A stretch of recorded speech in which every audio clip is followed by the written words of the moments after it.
उत्तर प्रदेश के मुख्यमंत्री योगी आदित्यनाथ ने हिमाचल प्रदेश के 3 विधानसभा क्षेत्रों ज्वाली, ज्वालामुखी व घुमारवीं में चुनावी रैलियां कर भारतीय जनता पार्टी के उम्मीदवार के पक्ष में मतदान करने की अपील की।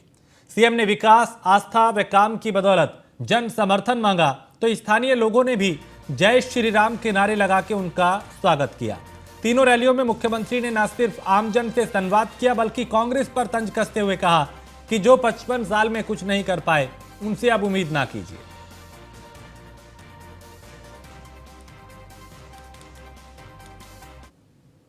प्रधानमंत्री मोदी जी ने कहा था, देशवासियों का आह्वान किया था पंच प्रण के लिए। ये पंच प्रण है एक विकसित भारत का निर्माण करना, एक विकसित भारत का निर्माण करना। आपने देखा होगा जब भारत अपनी आजादी का अमृत महोत्सव मना रहा है, जिस भारत पर 200 वर्षों तक ब्रिटेन ने शासन किया था, उस ब्रिटेन को पछाड़ करके भारत दुनिया की 5वीं अर्थव्यवस्था बना। कांग्रेस ने कश्मीर में धारा 370 दी, लेकिन जब मोदी जी के नेतृत्व में भारतीय जनता पार्टी की सरकार बनी, प्रधानमंत्री मोदी जी ने कश्मीर में धारा 370 को सदैव के लिए समाप्त कर दिया है। कश्मीर में धारा 370 के समाप्त होने के साथ ही आतंकवाद के अंतिम ताबूत में भी कील ठोकने का कार्य कर दिया गया कि अब आगे से भारत के अंदर आतंकवाद के लिए कोई जगह नहीं होगी। और अगर किसी दुश्मन ने भारत की सीमा में घुसने का प्रयास किया या भारत के खिलाफ कोई षड्यंत्र किया तो सर्जिकल स्ट्राइक के लिए हिमाचल प्रदेश के वीर योद्धा जवान तैयार हैं। दुश्मन की धरती में घुस करके वहीं जाके मारेंगे।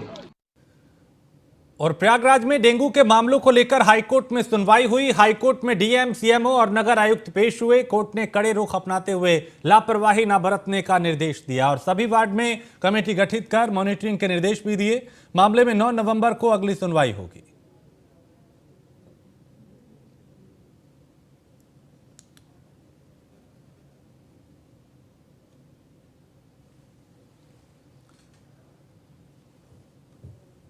बाराबंकी में अपना दल एस के विधायक रामनिवास वर्मा और कार्यकर्ताओं की दबंगई सामने आई। शाहपुर टोल पे टोल न देने को लेकर दबंगई की गई। टोल प्लाजा पे जमकर तोड़फोड़ और मारपीट की गई। तोड़फोड़ और मारपीट की पूरी वारदात सीसीटीवी में कैद हुई है। विधायक और उसके गुर्गों ने 25 गाड़ियों को बिना टोल निकालने का दबाव बनाया, जिसे लेकर मारपीट की गई। मामला मसूली थाना इलाके के शवाबपुर टोल प्लाजा का है।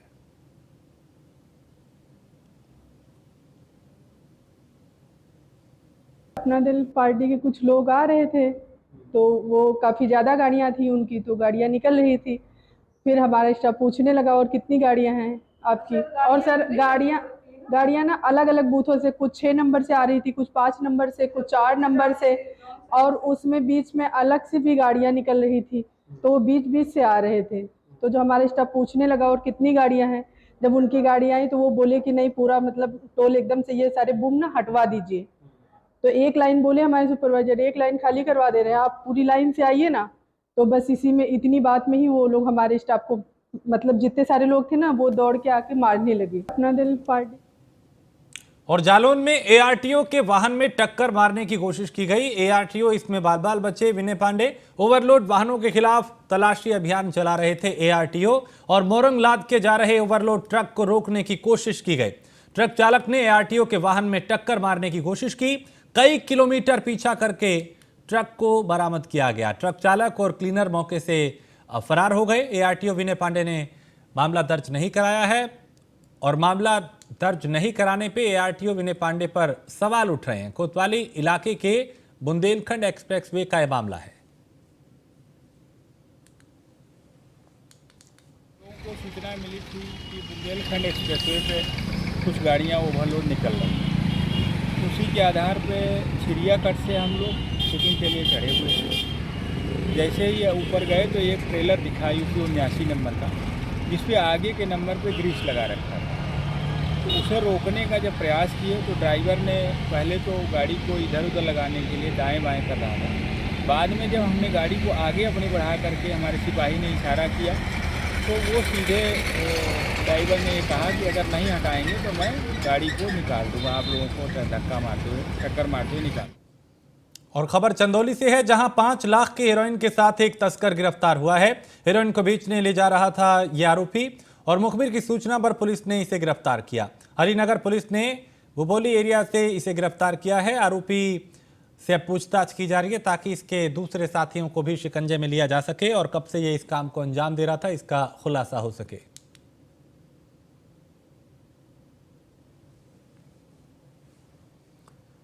और खबर मऊ से है, जहां मुख्तार अंसारी गैंग के करीबी बदमाश पंकज सिंह को गिरफ्तार किया गया है। दिन दहाड़े आरोपी पंकज ने एक व्यक्ति को गोली मारी थी और पुलिस ने पिस्टल के साथ पंकज को गिरफ्तार किया है। पंकज पर दर्जनों मुकदमे पहले से ही दर्ज है।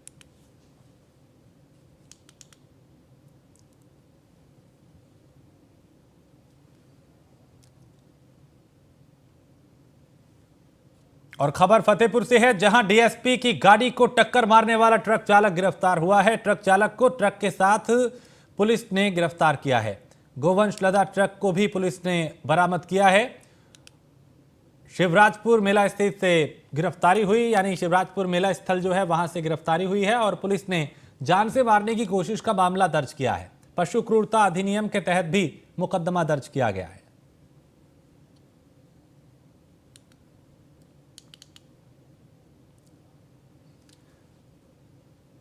बुलंदशहर में तलाशी के दौरान पुलिस टीम पर फायरिंग की गई, जिसमें 2 बाइकों पर सवार 4 बदमाशों ने फायरिंग की और बदमाशों की फायरिंग के दौरान पुलिसकर्मी बाल बाल बचे। अंधेरे का फायदा उठा के बदमाश वहां से भाग गए। सियाना के हापुड़ मार्ग थल तिराहे का यह मामला है।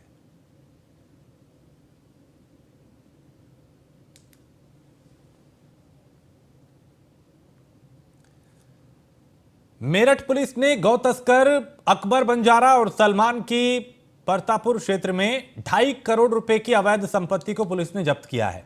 दोनों 19 अप्रैल 2022 को असम में हुए एनकाउंटर में मारे गए थे। अकबर बंजारा पे असम में 2 लाख रुपए का इनाम घोषित था और अकबर की अवैध संपत्ति में मकान और जमीन है जो सलमान के नाम है। पुलिस ने 1 सप्ताह पहले शुक्रवार को बैसूमा क्षेत्र में जमीन और बाग घर को जब्त किया था। गैंगस्टर एक्ट में यह कार्रवाई की गई। अंतरराष्ट्रीय गौ तस्कर अकबर बंजारा की आज संपत्ति पर पुलिस की जब्तीकरण की कार्रवाई चल रही है। जो पीछे ये प्लॉट है, पहले यहाँ पर मेरठ विकास प्राधिकरण की तरफ से ये कार्रवाई की गई थी, बुलडोजर चलाया गया था, लेकिन आज यहाँ पर जो पुलिस की कार्रवाई चल रही है, जब्तीकरण की कार्रवाई चल रही है। मेरठ पुलिस यहाँ पर 2 करोड़ 29 लाख से ज्यादा की संपत्ति पर कार्रवाई कर रही है। साफ तौर पर देखा जाए तो पहले भी कई ऐसी बड़ी जगहों पर पुलिस कार्रवाई कर चुकी है और फिलहाल बात करने के लिए फिलहाल हमारे साथ मौजूद है डीएसपी। सर, क्या कहेंगे, किस तरह से कार्रवाई चल रही है? और देखा जाए तो पहले भी कई बड़ी संपत्तियों पर पुलिस कार्रवाई कर चुकी है। ये अकबर सलीम के ऊपर गैंगस्टर के तहत कार्रवाई की गई थी, जिसके तहत माननीय डीएम साहब द्वारा उनकी संपत्तियों को जब्त किया गया है। उसी के क्रम में आज प्रशासन के लोग, हम लोग मौजूद हैं, जो संपत्तियों पे कुर्क करने की कार्रवाई कर रहे हैं। सर, पहले ये कितनी दुकानें हैं, कितने मकान हैं और कितनी की संपत्ति? 7 की संख्या में प्लाट और मकान है। इनको पहले ध्वस्तीकरण किया गया था और अब इनको सीज की जा रही है और ये लगभग 2 करोड़ 29 लाख की कुल 7 की संख्या में है। सर, पहली जब्तीकरण की बात की जाए या फिर सीज की बात की जाए तो कितनी करोड़ से ज्यादा की संपत्ति अभी तक पुलिस जब्त कर चुकी है? तो 50 करोड़ की संपत्ति जब्त की जा चुकी, जो बिजनौर में भी, फलौदा में भी, और ये क्रम लगातार अभी जारी रहेगा। विवेचना की जा रही है, जैसे जैसे इन संपत्तियों का, अवैध संपत्तियों का पता चलेगा, ये कुर्की और संपत्ति जब्तीकरण जारी रहेगी। काली कमाई से अर्जित संपत्तियों पर पुलिस का शिकंजा चल रहा है। बिल्कुल बिल्कुल सही कह रहे हैं आप। जो भी इस प्रदेश में सरकार में जिसने भी काली कमाई करी है वो सब पे कार्रवाई की जा रही है। तो यहाँ पर अकबर बंजारा की जो काली कमाई से अर्जित संपत्ति है उस पर ये कार्रवाई चल रही है। मेरठ पुलिस की लगातार कार्रवाई चल रही है। देखा जाए तो मेरठ के अंदर पहले भी कई करोड़ से ज्यादा की संपत्ति पर पुलिस कार्रवाई कर चुकी है और फिलहाल देख सकते हैं, देखिए यहाँ पर जो सूचना बोर्ड लगा है जिला माननीय मजिस्ट्रेट के द्वारा, ये संख्या अपराध संख्या है D202115202000 एवं आदेश पत्र संख्या ये है। सारी चीज इसमें लिखा हुआ है और उसी के अनुपालन में ये कार्रवाई की जा रही है। लगातार देखा जाए तो पहले भी अकबर बंजारा की करोड़ों की संपत्ति पर पुलिस कार्रवाई कर चुकी है, लेकिन आज फिर दोबारा एक बार अकबर बंजारा की बड़ी एक कार्रवाई हो रही है। 2,29,00,000 से ज्यादा की ये कार्रवाई है, जिस पर 7 दुकानें हैं और 2 मकाने हैं, जिन पर पुलिस की कार्रवाई चल रही है। मेरे अंतरराष्ट्रीय काली कमाई से अर्जित संपत्ति पर पुलिस का शिकंजा देखा जाए तो मेरठ के जो अंतरराष्ट्रीय गौ तस्कर है अकबर बंजारा की संपत्ति पर ये पुलिस का शिकंजा कसा जा रहा है। 7 दुकानों के साथ 2 आवासीय मकानों पर पुलिस की कार्रवाई चली है। सीलिंग यहाँ पर जो जब्तीकरण की कार्रवाई है, पुलिस अपना थाना लगा रही है और यहाँ पर ये कार्रवाई चल रही है। लगातार देखा जाए तो पहले भी कई करोड़ से ज्यादा की संपत्ति आज यहाँ पर पुलिस की ये बड़ी कार्रवाई चल रही है, जहाँ देख सकते हैं आवासीय मकान अच्छा मकान बना हुआ है।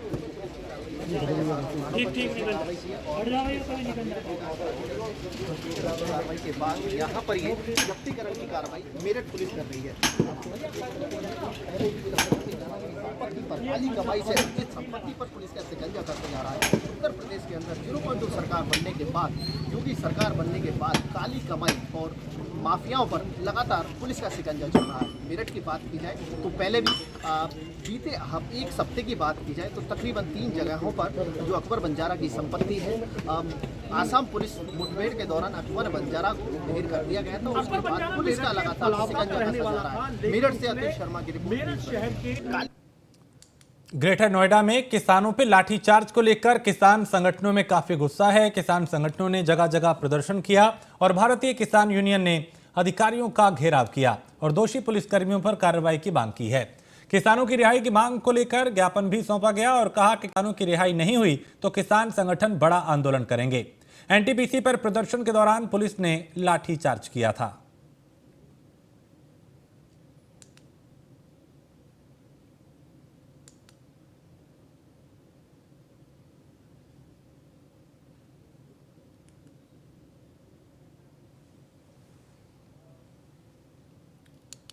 श्रावस्ती में डेंगू के 6 नए मरीज मिले, जिससे स्वास्थ्य विभाग में हड़कंप मच गया। जिले में डेंगू का प्रकोप लगातार बढ़ रहा है। वहीं अस्पतालों में आधी अधूरी तैयारियां हैं। डेंगू से निपटने को लेकर कोई व्यवस्था नहीं है, ऐसा ग्रामीण आरोप लगा रहे हैं और रहस्यमयी बुखार और डेंगू से जिले में हाहाकार मचा हुआ है।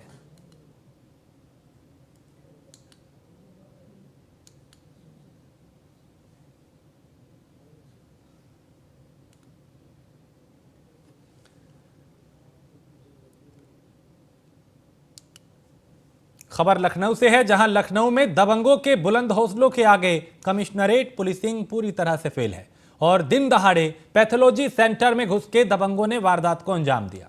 यहां पैथोलॉजी सेंटर में घुस के मारपीट की गई। संचालक की पिटाई कर मशीन भी बदमाश साथ में ले गए और मारपीट का वीडियो वायरल हो रहा है। पुलिस पर एफआईआर दर्ज न करने का आरोप है और गाजीपुर थाने के सेक्टर 17 स्थित पैथोलॉजी का यह मामला है।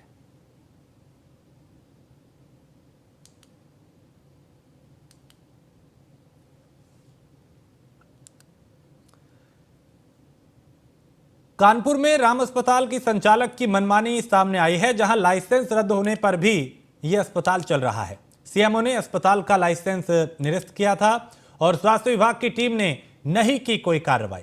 लाइसेंस रद्द होने के बाद लगातार मरीजों की भर्ती। कल्याणपुर थाना क्षेत्र के इंदिरा नगर का यह मामला है और यहां पे लगातार मरीजों को अब भी भर्ती किया जा रहा है। एक मामला संज्ञान में आया था, जो उस पर कार्रवाई हुई है नियमानुसार। वो एक्चुअली वो एग्रीकल्चरल लैंड है, ये हमको एक विभाग के द्वारा सूचना मिली थी, जिसके आधार पर उसको जो है निरस्त किया गया उसका लाइसेंस। तो ये किया गया था, कार्रवाई हुई है। हाँ देखिए,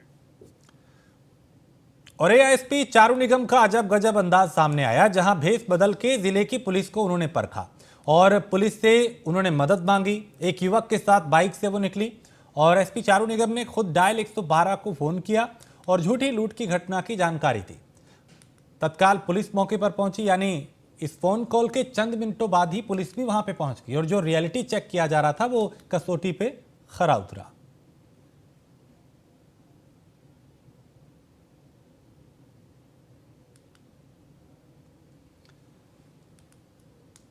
और मेरठ एसटीएफ ने पेट्रोल पंप पे ताबड़तोड़ छापेमारी की, जहां एडीजी एसटीएफ के निर्देश के बाद यह कार्रवाई की गई और 10 से ज्यादा पेट्रोल पंप पे घटतोली सैंपल भरे गए। स्पेशल डिवाइस लगा के घटतोली का खुलासा हुआ है और पेट्रोल पंपों पर ओवरस्टॉक मिलने पर हड़कंप मचा। ग्राहकों को कम पेट्रोल दिया जा रहा था और घटतौली मिलने पे 5 पेट्रोल पंप सील किए गए हैं।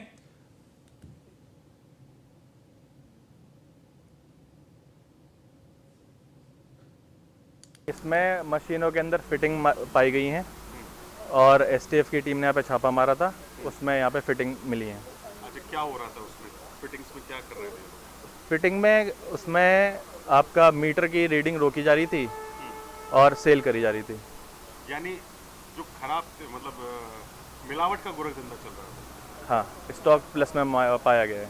कितना स्टॉक एवरीडे यूज होता था, किस तरीके से? नहीं, ऑटोमेशन में जैसे डीजल 17,000 दिख रहा है और टैंक में 31,000 मिला है और पेट्रोल 6,000 है और मौके पर 8,000 मिला है। जिला प्रशासन की टीम, लोक स्थानीय पुलिस और एसटीएफ टीम द्वारा मेरठ जनपद में नियारा और एसर पेट्रोल पंप पर छापेमारी की जा रही है और इन्होंने एक कंप्रोमाइज़ जो है ऑटोमेशन सिस्टम लगा रखा है, जिससे जो है कंप्यूटर में इनका रियल स्टॉक और ओरिजिनल स्टॉक में जो कंप्यूटराइज स्टॉक दिखा रहा है और ओरिजिनल स्टॉक में बहुत ज़्यादा अंतर है। उस संबंध में आपूर्ति विभाग की टीम द्वारा जो है जांच पड़ताल करके और आवश्यक विधिक कार्रवाई की जा रही है। और हापुड़ के गढ़मुक्तेश्वर क्षेत्र जो है वो फर्जी अस्पतालों का हब बन चुका है और बिना परमिशन फर्जी अस्पताल यहां पे चल रहे हैं। अस्पतालों पर अंकुश लगाने में प्रशासन और जो सीएमओ हैं वो पूरी तरह से नाकाम साबित हो रहे हैं। गढ़मुक्तेश्वर इलाके में फर्जी चल रहे आदर्श अस्पताल, ट्रॉमा सेंटर और डॉक्टर की लापरवाही के चलते युवक की जान जाने का आरोप लगा है।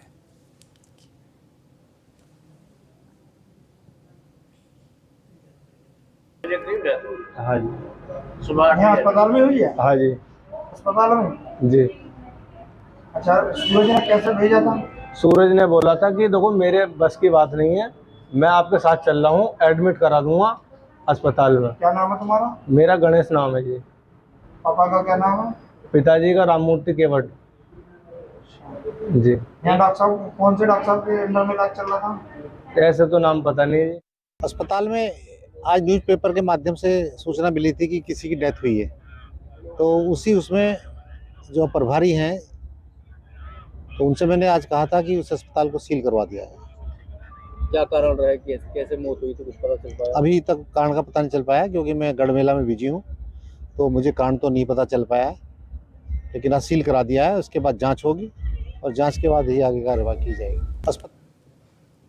खबर बरेली से है, जहां 5 हत्या आरोपियों को आजीवन कारावास की सजा सुनाई गई है। कोर्ट ने 87,000 रुपए का जुर्माना भी लगाया है। 2016 में शादी समारोह में घुसकर फायरिंग की थी और फायरिंग में नगर निगम कर्मचारी की मौत हुई थी। बरेली के थाना कोतवाली क्षेत्र में इस वारदात को अंजाम दिया गया था।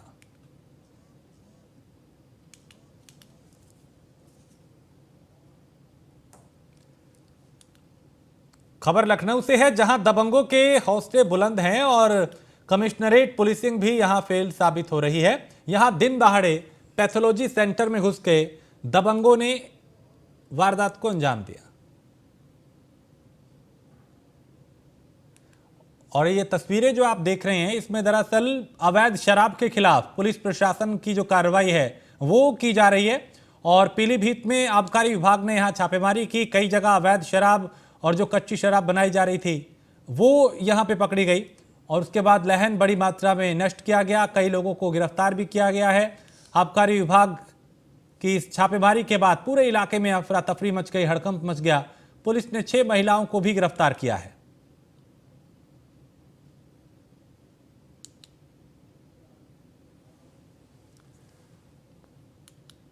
और हापुड़ में जमीन के विवाद में पत्रकार पे जानलेवा हमला किया गया है। पत्रकार पे हमला कर दोनों दबंग वहां से फरार हो गए। पत्रकार की हालत गंभीर बनी हुई है, जिन्हें अस्पताल में भर्ती कराया गया है और जो हमलावर हैं वो पुलिस की गिरफ्त से फिलहाल बाहर बताए जा रहे हैं। पुलिस उनकी लगातार तलाश कर रही है।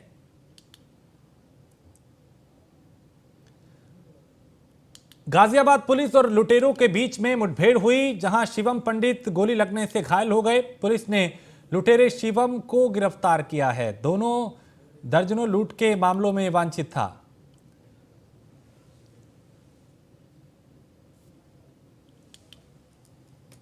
और पिछले कई दिनों में कई एनकाउंटर हुए, जिसमें कई बदमाशों को ढेर किया गया, कईयों को सलाखों के पीछे पहुंचाया गया और कईयों ने खुद आत्मसमर्पण कर दिया। मंशा अपराध और अपराधियों पे रोक लगाने की है।